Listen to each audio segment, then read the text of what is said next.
sacrifices made by our freedom fighters.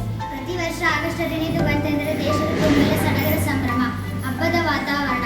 ಕಾರಣ ನಮ್ಮ ದೇಶ ಬ್ರಿಟಿಷರ ಕಪಿಮುಷ್ಟಿಯಿಂದ 1947 ಆಗಸ್ಟ್ 15ರಂದು ಸ್ವತಂತ್ರಗೊಂಡಿತು. ಪೂರ್ವ ಪಶ್ಚಿಮ ನೀಲ ಸಮುದ್ರ ಪಡುವಣ ಮೂಡಣ ಬೆಟ್ಟದ ಸಾಲು.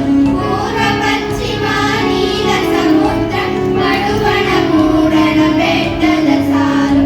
ಈ ಹಿಂದೂ ದೇಶವು ನಮ್ಮ ಮನೆ, ಇದು ನಮ್ಮ ಮನೆ. ಕಿತ್ತೂರು ರಾಣಿ ಚೆನ್ನಮ್ಮ ವಸತಿ ಶಾಲೆ ಉದ್ಘಾಟನೆ. ಇವರ ಸಾನ್ನಿಧ್ಯದಲ್ಲಿ ಆಯೋಜಿಸಿರುವ 79ನೇ ಸ್ವಾತಂತ್ರ್ಯ ದಿನಾಚರಣೆ ಕಾರ್ಯಕ್ರಮದಲ್ಲಿ ಆಸೀನರಾದ ಶಾಲೆಯ ಮುಖ್ಯೋಪಾಧ್ಯಾಯರು ಹಾಗೂ ನಿಲಯ ಪಾಲಕರಿಗೂ ಹಾಗೂ ಎಲ್ಲ ಶಿಕ್ಷಕ ವೃಂದರಿಗೂ ಹಾಗೂ ನಮ್ಮ ನಿಕಟ ಸೇವಾ ತರಬೇತಿ ಶಿಕ್ಷಕ ವೃಂದರಿಗೂ ಮತ್ತು ಈ ಗ್ರೂಪಿನ ಎಲ್ಲ ಸದಸ್ಯರಿಗೂ ಹಾಗೂ ಮತ್ತು ಎಲ್ಲ ವಿದ್ಯಾರ್ಥಿಗಳಿಗೆ 79ನೇ ಸ್ವಾತಂತ್ರ್ಯ ದಿನಾಚರಣೆ ಶುಭಾಶಯಗಳು.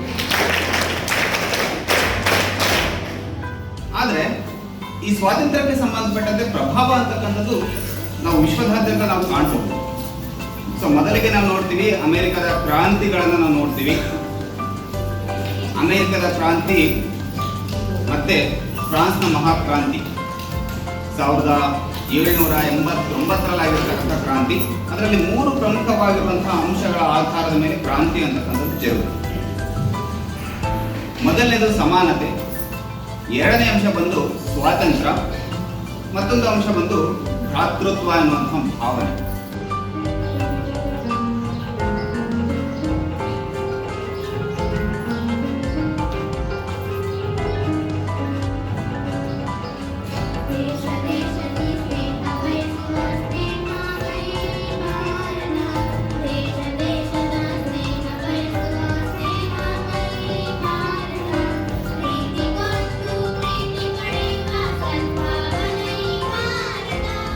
ಇತಿಹಾಸ ಗೊತ್ತಿದ್ದವರು ಮಾತ್ರ ಇತಿಹಾಸವನ್ನು ನಿರೂಪಿಸಬಲ್ಲ.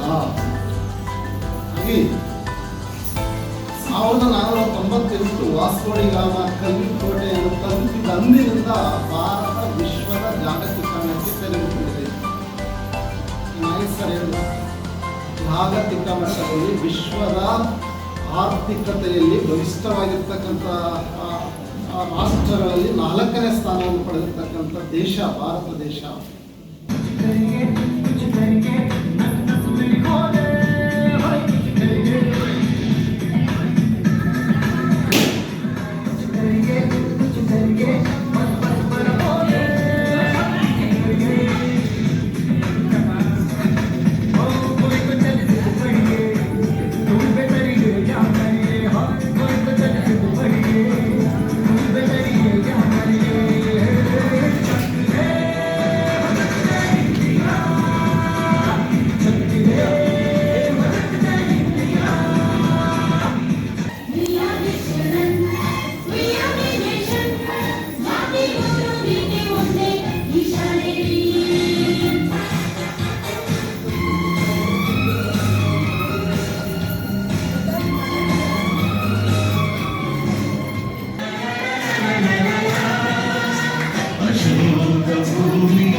शांति सूची सुने